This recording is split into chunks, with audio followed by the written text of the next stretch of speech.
오늘의 말씀은 사사기 3장 12절부터 31절까지 말씀입니다. 이스라엘 자손이 또 여호와의 목전에 악을 행하니라. 이스라엘 자손이 여호와의 목전에 악을 행함으로 여호와께서 모압 왕 에글론을 강성하게 하사 그들을 대적하게 하시매 에글론이 암몬과 아말렉 자손들을 모아가지고 와서 이스라엘을 쳐서 종려나무 성읍을 점령한지라. 이에 이스라엘 자손이 모압 왕 에글론을 18해 동안 섬기니라. 이스라엘 자손이 여호와께 부르짖음에 여호와께서 그들을 위하여 한 구원자를 세우셨으니 그는 곧 베냐민 사람 게라의 아들 왼손잡이 에훗이라. 이스라엘 자손이 그를 통하여 모압 왕 에글론에게 공물을 바칠 때에 에훗이 길이가 한 규빗 되는 좌우에 날선 칼을 만들어 그의 오른쪽 허벅지 옷 속에 차고 공물을 모압 왕 에글론에게 바쳤는데 에글론은 매우 비둔한 자였더라. 에훗이 공물 바치기를 마친 후에 공물을 메고 온 자들을 보내고 자기는 길갈 근처 돌 뜨는 곳에서부터 돌아와서 이르되 왕이여 내가 은밀한 일을 왕에게 아뢰려 하나이다 하니 왕이 명령하여 조용히 하라 하매 모셔 선 자들이 다 물러간지라. 에훗이 그에게로 들어가니 왕은 서늘한 다락방에 홀로 앉아 있는 중이라. 에훗이 이르되 내가 하나님의 명령을 받들어 왕에게 아뢰 일이 있나이다 하매 왕이 그의 좌석에서 일어나니 에훗이 왼손을 뻗쳐 그의 오른쪽 허벅지 위에서 칼을 빼어 왕의 몸을 찌르매 칼자루도 날을 따라 들어가서 그 끝이 등 뒤까지 나갔고 그가 칼을 그의 몸에서 빼내지 아니하였으므로 기름이 칼날에 엉겼더라. 에훗이 현관에 나와서 다락문들을 뒤에서 닫아 잠그니라. 에훗이 나간 후에 왕의 신하들이 들어와서 다락문들이 잠겼음을 보고 이르되 왕이 분명히 서늘한 방에서 그의 발을 가리우신다 하고 그들이 오래 기다려도 왕이 다락문들을 열지 아니하는지라. 열쇠를 가지고 열어본즉 그들의 군주가 이미 땅에 엎드러져 죽었더라. 그들이 기다리는 동안에 에훗이 피하여 돌 뜨는 곳을 지나 스이라로 도망하니라. 그가 이르러 에브라임 산지에서 나팔을 불매 이스라엘 자손이 산지에서 그를 따라 내려오니 에훗이 앞서가며 그들에게 이르되 나를 따르라. 여호와께서 너희의 원수들인 모압을 너희의 손에 넘겨주셨느니라 하매 무리가 에훗을 따라 내려가 모압 맞은편 요단강 나루를 장악하여 한 사람도 건너지 못하게 하였고 그때에 모압 사람 약 10,000명을 죽였으니 모두 장사요 모두 용사라. 한 사람도 도망하지 못하였더라. 그날에 모압이 이스라엘 수하에 굴복하매 그 땅이 80년 동안 평온하였더라. 에훗 후에는 아낫의 아들 삼갈이 있어 소 모는 막대기로 블레셋 사람 600명을 죽였고 그도 이스라엘을 구원하였다. 우리 지난 시간에는 어제는 첫 번째 사사 온니엘에 관한 이야기를 우리가 살펴보았습니다. 온니엘이 사사로 있는 기간 40년 동안은 이스라엘의 평화가 찾아왔습니다. 그런데 문제는 온니엘 사사가 죽은 다음이죠. 온니엘 사사가 죽은 후에 이스라엘은 또 여호와의 목전에 악을 행했습니다. 자, 그 악이 구체적으로 무엇인지 본문은 자세히 설명하지 않고 그저 이스라엘이 여호와 앞에서 악을 행했다라고 이렇게 말하고 있습니다. 자, 그 말씀을 통해서 우리가 추론을 해야겠죠. 과연 이스라엘 백성들이 하나님 앞에서 여호와 하나님 앞에서 어떤 악을 행했을까? 사실 우리가 구체적인 자료나 역사를 수집하지 않아도 무슨 악이었을지 거의 100% 확신할 정도로 우리가 알지 않습니까? 그것은 다름 아닌 우상 숭배였을 것입니다. 하나님께서 왜 그렇게 이스라엘 백성들에게 계속해서 반복적으로 여호수아 시대부터, 아니 그 이전에 모세의 시대부터 하나님께서 너희에게 주실, 곧 너희의 조상에게 약속하신 그 약속의 땅 가나안 땅에 들어가거든 그 땅의 사람들을, 그 땅의 이방 민족들을 멸절하라, 혹은 다 쫓아내라, 이렇게 말씀하셨을까? 그 명령을 들을 때만 하더라도 이스라엘 백성들이 왜 그러셨는지 그 이유를 잘 알지 못했을 수도 있습니다. 하지만 오늘날 이 사사기의 역사를 우리가 보면서 그 이유가 무엇인지를 명확히 알게 되죠. 분명 이스라엘 백성들은 이 이방 민족들과 함께 그 땅에서, 그 가나안 땅에서 함께 살아가면 그들이 섬기는 우상들을 받아들이고 여호와 하나님과 함께 우상들을 겸하여 섬기며, 그래서 우상들을 하나님처럼 섬기고 하나님은 우상처럼 여기는 아주 못된 죄악을 행할 것을 하나님께서 너무나 잘 아셨기 때문에, 물론 이스라엘 백성들이, 이스라엘 민족이 가나안에 있는 그 이방 민족들과 차이 없는, 그들과 별 차이 없는 그러한 보통의 일반적인 그런 민족이었다면 하나님께서 굳이 힘들여 그렇게 강조하실 필요가 없으셨겠습니다만, 이스라엘 민족은 어떤 민족입니까? 하나님께서 모든 민족들 가운데 특별히 택하시고 언약을 맺으시면서 그들을 통해서 이 세상에 구원의 역사가 일어나도록 하시는데, 그들을 존귀하게 사용하실 하나님의 도구로, 하나님이 쓰실 민족으로 그들을 삼으셨기 때문에 하나님께서 그들에게 특별한 특권을 주심과 함께 특별한 의무, 곧 우상을 배격하고 오직 하나님만 섬기며 하나님께서 주시는 그 생명의 말씀, 그 복음을, 그 복된 빛을 온 세상에 전파할, 온 세상을 비출 그런 민족으로 하나님께서 삼으셨기 때문에 이렇게 하나님께서 반복적으로 그들에게 말씀하시는 것입니다.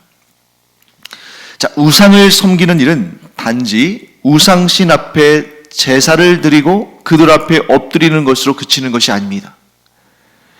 영적인 문제가 사람의 모든 일들을 결정한다는 사실, 우리가 그것을 알아야 됩니다.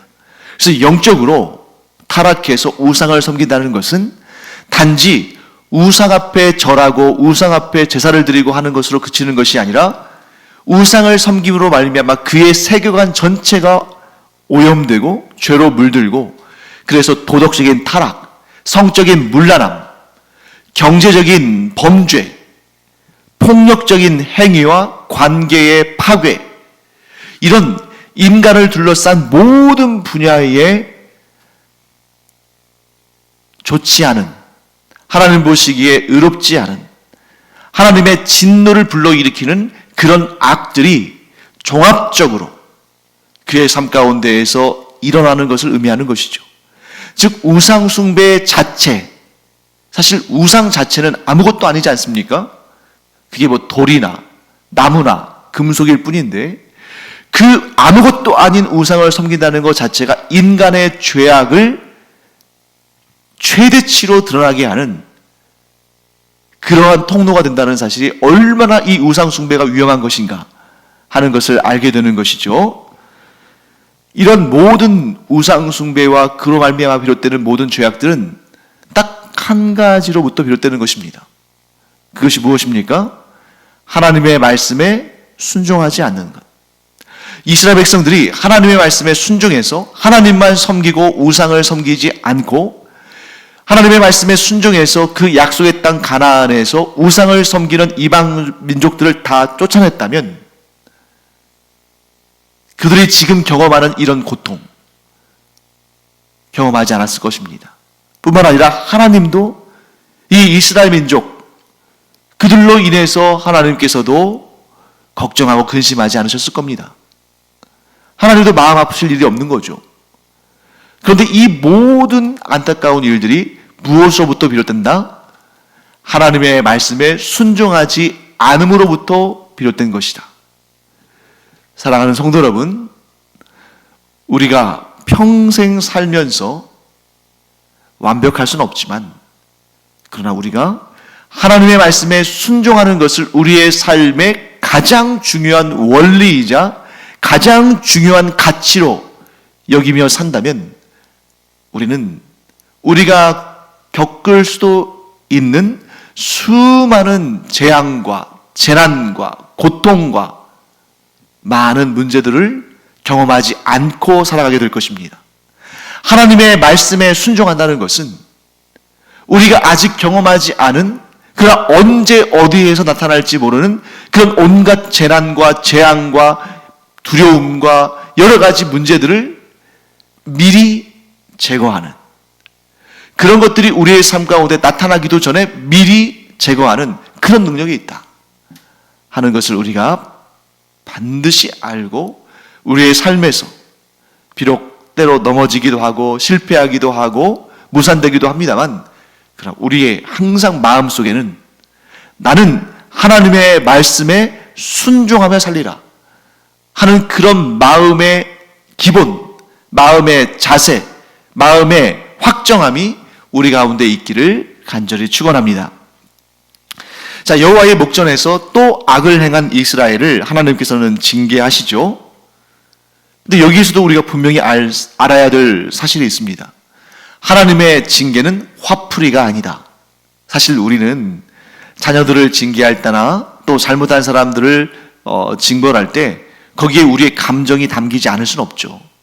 우리는 사람이기 때문에 우리의 좋지 않은 감정이 우리가 내리는 징벌과 징계에 담길 수 있습니다. 물론 하나님께서도 하나님의 그 징계에 하나님의 이 언짢으신 감정, 이런 것들이 담기지 않는다고 말할 수는 없겠습니다만, 그러나 근본적으로 하나님께서 이스라엘 백성들에게 내리시는 징계는 방점을 어디에 두고 있냐면 회복에 두고 있는 것입니다. 하나님께서 이스라엘 백성들을 징계하시는 목적은 그들이 돌이켜 하나님과의 관계를 회복하는 일을 위해서 징계하시는 것입니다. 그래서 우리가 죄를 짓거나 우리가 하나님을 멀리하거나 우리가 하나님의 말씀에 순종하지 않을 때 하나님께서는 우리를 징계하시기도 하시는데, 그 징계는 하나님께서 우리와의 관계를 회복하시기 위한 것이다. 하나님의 마음은, 우리를 향하신 하나님의 마음은 한결같으신데, 우리가 하나님을 떠날 때, 그래서 우리와 하나님 사이의 관계가 멀어질 때에 그 멀어진 관계를 회복하시기 위해서 우리에게 때로 징계도 내리시고, 그러나 더 많은 그런 상황 가운데는 우리를 오래 참으시고 우리를 기다리시고 우리에게 이런저런 경로를 통해서 교훈을 주시고 우리를 부르시는 것이죠. 그러나 어떤 때는 이렇게 징계도 내리신다. 하나님의 징계를 받을 때 좋아할 사람이 어디 있겠습니까? 하지만 분명히 우리가 기억하기 바랍니다. 하나님의 징계의 목적은 회복이다.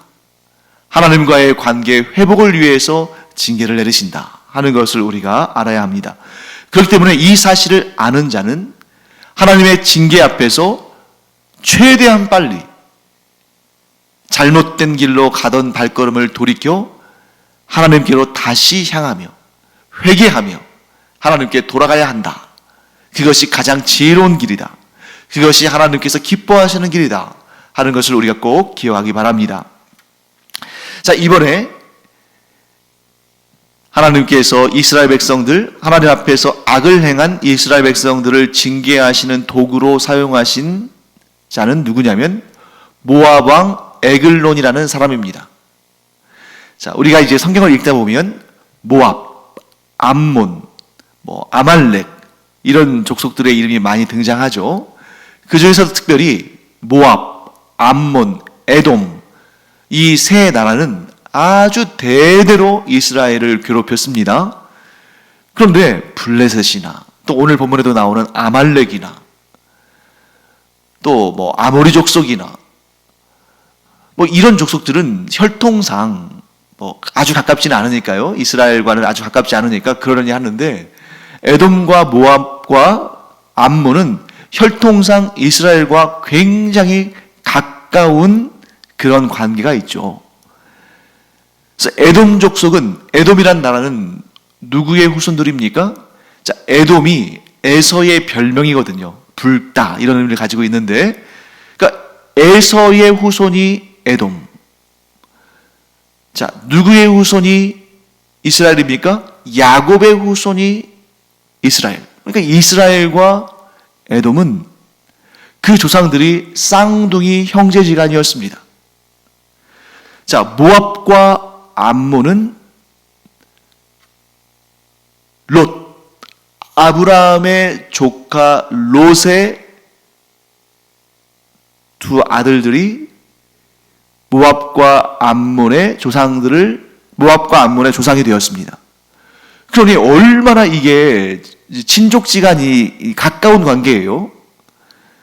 그런데 그들이 이스라엘의 가시가 되고 올무가 되었습니다. 자, 똑같은 조상을 가졌어도 신앙이 다르니까 이렇게 원수가 된 것이죠. 사랑하는 성도 여러분, 여러분들과 또 우리의 후손들, 우리와 우리의 후손들을 이렇게 축복하기를 원합니다.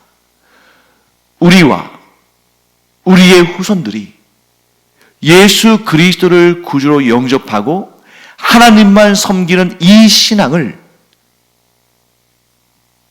대대로 갖춤으로 말미암아 우리의 가문 가운데 모든 이가 오직 하나님만 섬기는 이 신앙을 가짐으로 말미암아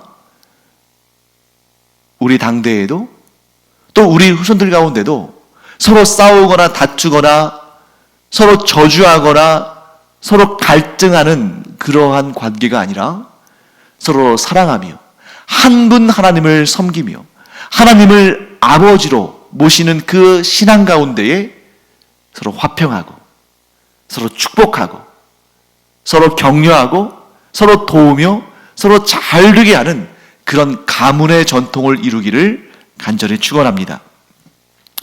자, 모압왕 에글론에게 18년 동안이나 고통을 당했습니다.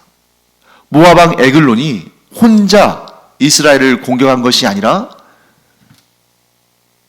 암몬과 아말렉까지 동원해서 이스라엘을 공격하고 종려 남은 성읍, 곧 여리고성이 이제 이 모압과 국경지대에 있거든요.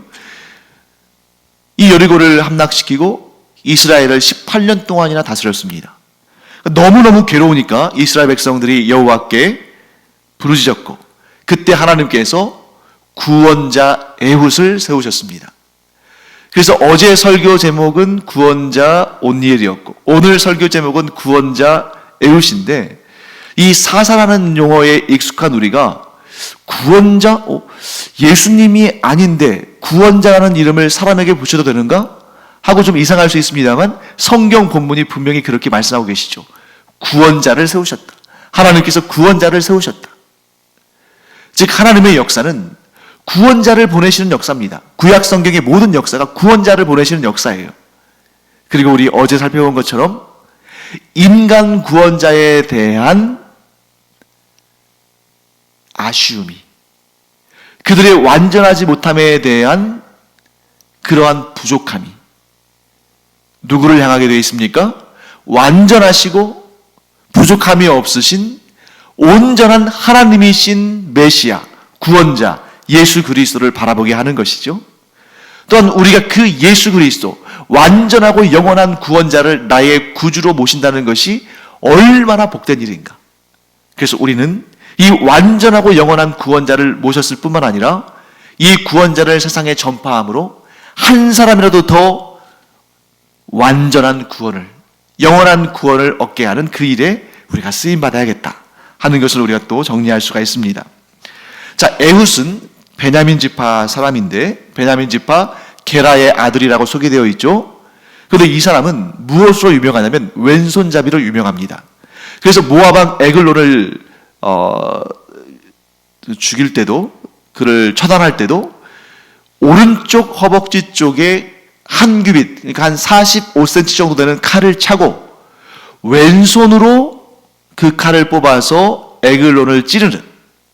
그러니까 보통은 많은 사람들이 오른손잡이니까 칼을 왼쪽 허벅지에 차고 꺼내든지 아니면 오른쪽 허벅지에 차더라도 오른손으로 꺼내든지 할 텐데, 이 에훗은 왼손으로 꺼내서 모압 왕 에글론을 처단합니다. 그런데 성경의 곳곳에 보면 베냐민 지파가 무엇으로 유명하냐면, 베냐민 지파는 인구수는 이스라엘의 12지파들 가운데 가장 적은데 왼손잡이 용사들이 많은 것으로 유명합니다. 이 에훗을 비롯해서 왼손잡이 용사들이 많았다는 사실이 사사기에 또 기록이 되어 있어요. 그걸 통해 우리가 뭘 알 수 있냐면, 보통은 베냐민 지파 사람들이 유전적으로 왼손잡이가 많았을까? 그렇게 생각할 수도 있는 거예요. 그러니까 이 왼손잡이도 유전적인 그러한 성향이 있기 때문에 이 왼손잡이들이 유난히 베냐민 지파에 많다는 것은 베냐민 지파에 왼손잡이가 많은 그런 유전적인 경향이 있을 수 있는 거죠. 한편으로는 이렇게 생각할 수도 있습니다. 지파별로 용사들을 우리가 보게 되는데, 이 왼손잡이가 많은 것이 정말 태어날 때부터 왼손잡이가 많을 수도 있지만, 이 베냐민 지파의 경우에는 왼손을 이용하는 군사 훈련 혹은 왼손을 이용해서 예를 들어서 왼손으로 물맷돌을 던져서 양들을 잡아가는 야생 동물들을 퇴치한다든지 이런 일들을 또 할 수 있는 거잖아요. 그래서 이 왼손을 연마해서 일상생활 혹은 전쟁에 잘 사용했다. 그런 용사들이 많았다. 그런 일꾼들이 많았다. 이렇게도 해석할 수 있는 것입니다. 그런데 오늘 이 왼손잡이에 대해서 우리가 중요하게 알아둘 내용은 바로 이것입니다. 자, 에훗이 에글론을 처단하는 과정에 있어서 그 내용들을 쭉 보면 공물을 바친 다음에 돌아갔다가 다시 와서 에글론에게 긴히 할 말이 있다 하고 그를 독대하고 그 자리에서 그를 처단한 다음에 또 그 다락방의 문을 걸어 잠그고 자신은 도망친 다음에 유유히 도망쳤겠죠. 그 다음에 그 시간을 벌어들이는, 그래서 그 신하들이 이 다락방의 문을 잠근 걸 보니까 우리 왕이 지금 선선한 곳에서 발을 가리우시나 보다. 성경에서 발을 가리우다라는 표현은 용별을 보다 하는 그런 표현을 사용하는 거죠. 그런 의미를 갖는 거죠. 그래서 한참 동안 왕이 굉장히 오늘은 용별을 오래 보시네. 심지어 무례하게끔 왕이 문을 열지도 않았는데 무례하지만 그 자물쇠를 열쇠로 열면서까지 들어갈 정도로 긴 시간을 벌었다는 거죠. 이처럼 에훗은 굉장히 전략가였고 작전을 잘 짰는데, 얼마나 작전을 잘 짰는지 혼자서 그 이스라엘을 18년 동안이나 괴롭히고 지배했던 그 모압 왕 에글론을 자신 혼자서 처단할 만큼 그게 쉬운 일이겠습니까? 스스로 모압 왕 에글론을 독대하고 그를 죽이고 자신은 안전하게 도망칠 수 있는 시간까지 보는 그런 완벽한 작전을 짰다는 거죠. 그러면 그 작전이 어떻게 통할 수 있었을까? 아무도 예측하지 못한, 아무도 감히 생각해내지 못한 그런 작전을 썼기 때문이죠. 이 사실과 에훗이 왼손잡이였다는 사실은 굉장히 잘 어울립니다. 특히 운동 경기에서 왼손잡이 선수들이 유리하다는 말을 많이 하잖아요. 그 이유는 대다수인 오른손잡이들이 왼손잡이와 상대하면 예측할 수 없는 공격이 들어오니까 오른손잡이가 많고 왼손잡이가 적으니까 오른손잡이들끼리 거의 훈련하지 않겠습니까? 그러니까 이 오른손잡이와 훈련하다 보면 대략적으로 어떻게 공격이 들어오고 그러면 어떻게 막고 나는 또 어떻게 공격하고 이런 것들이 이제 자연스럽게 습득이 되고 몸에 뵐 텐데 그렇게 주로 오른손잡이들과 훈련하던 사람이 갑자기 왼손잡이를 만나면 당황하는 거죠. 허를 찔리는 것입니다. 그런데 오른손잡이가 왼손잡이가 어색한 것처럼 왼손잡이도 오른손잡이가 어색할 텐데 서로 반대니까 그런데 왜 왼손잡이는 더 유리한가? 네. 오른손잡이들이 많기 때문에 상대적으로 오른손잡이를 대하고 오른손잡이들과 훈련하고 그들과 마주칠 수 있는 그런 기회가 훨씬 많은 거죠. 그러니까 왼손잡이는 오른손잡이가 그렇게 예상 바뀌거나 예측 불가이거나 또는 낯설거나 하지 않은 것입니다. 자, 여기에서 우리가 뭘 알 수 있냐면 하나님께서 역사를 다루시는 손길을 우리가 잘 알 수 있습니다. 하나님께서 역사를 다루실 때에 뻔한 내용으로 누구나 예측할 수 있는 방법으로 모든 사람들에게 익숙한 방식으로 하지 않으시고 세상이 깜짝 놀랄 방법, 세상이 익숙하지 않은 방법, 세상이 낯설게 여기는 방법, 세상이 예측할 수 없는 방법을 가지고 역사하시는 경우들이 많다.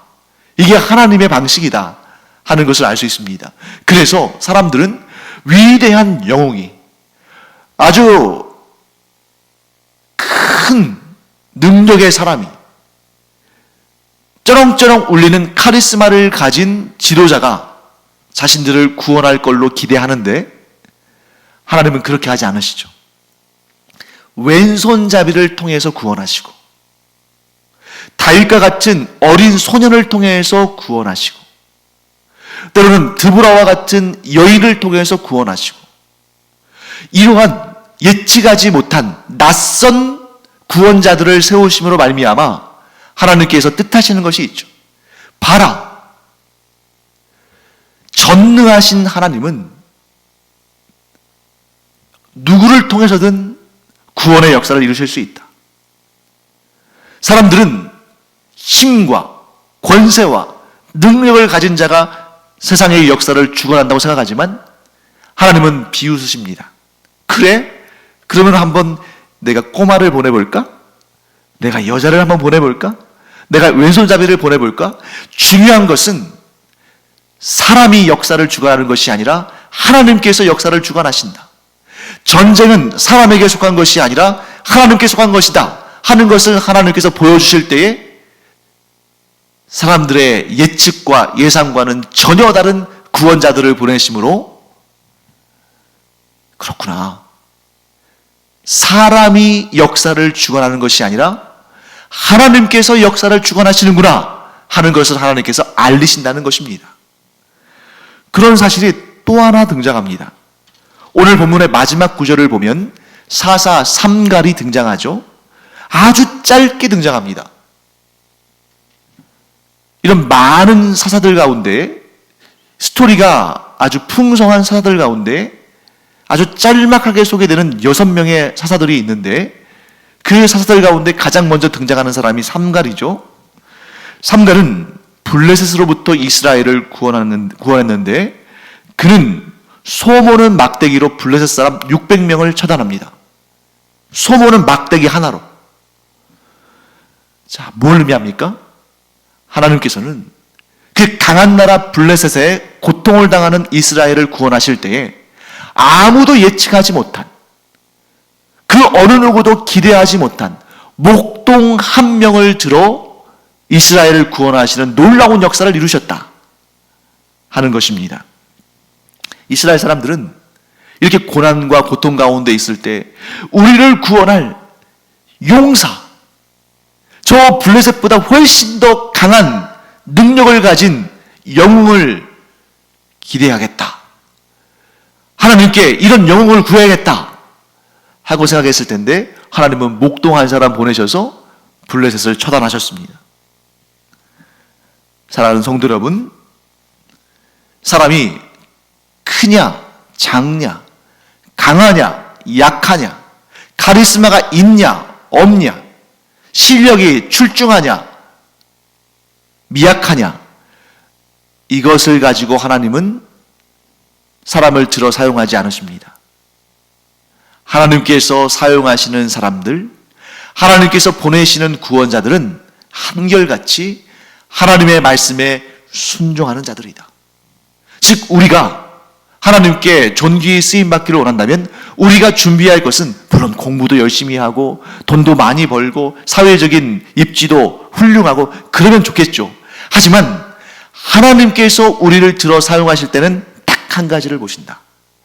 그것은 바로 하나님의 말씀에 순종하는 그러한 중심을 가지고 있느냐 그렇지 않느냐, 이 한 가지인 것입니다.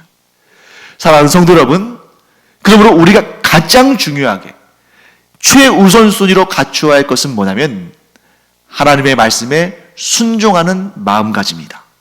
우리가 하나님의 말씀에 순종하는 마음가짐만 갖는다면 얼마든지 왼손잡이를 통해서도, 얼마든지 목동을 통해서도, 얼마든지 나약한 어린아이를 통해서도 놀라운 구원의 역사를 이루시는 능력의 하나님께서 우리를 얼마든지 사용하실 수 있는 거 아닌가? 우리는 그 생각을 늘 마음속에 가지고 있어야 됩니다. 그러므로 우리가 무엇보다 하나님의 말씀에 순종하는 마음으로 늘 준비되어 있는, 그래서 언제든지 하나님께서 기쁜 마음으로 사용하실 수 있는 그런 우리의 상태를 갖추게 되기를 간절히 축원합니다. 기도하겠습니다. 하나님께서는 누구든지 하나님의 말씀에 순종하는 자를 얼마든지 들어 사용하심으로 하나님의 놀라우신 구원 역사를 이루시는 줄 믿습니다. 그러므로 저희가 저희의 신세를 한탄하거나 저희가 부족하다고, 미약하다고, 힘이 없다고 망설이고 주저하는 것이 아니라 가장 먼저 하나님의 말씀에 순종하는 그것부터 준비되어지는 저희들 되게 하여 주시옵소서. 감사드리며 예수님의 이름으로 축복하며 기도합니다. 아멘. 기도하는 시간입니다. 하나님, 저는 하나님께 존귀하게 쓰임받고 싶습니다.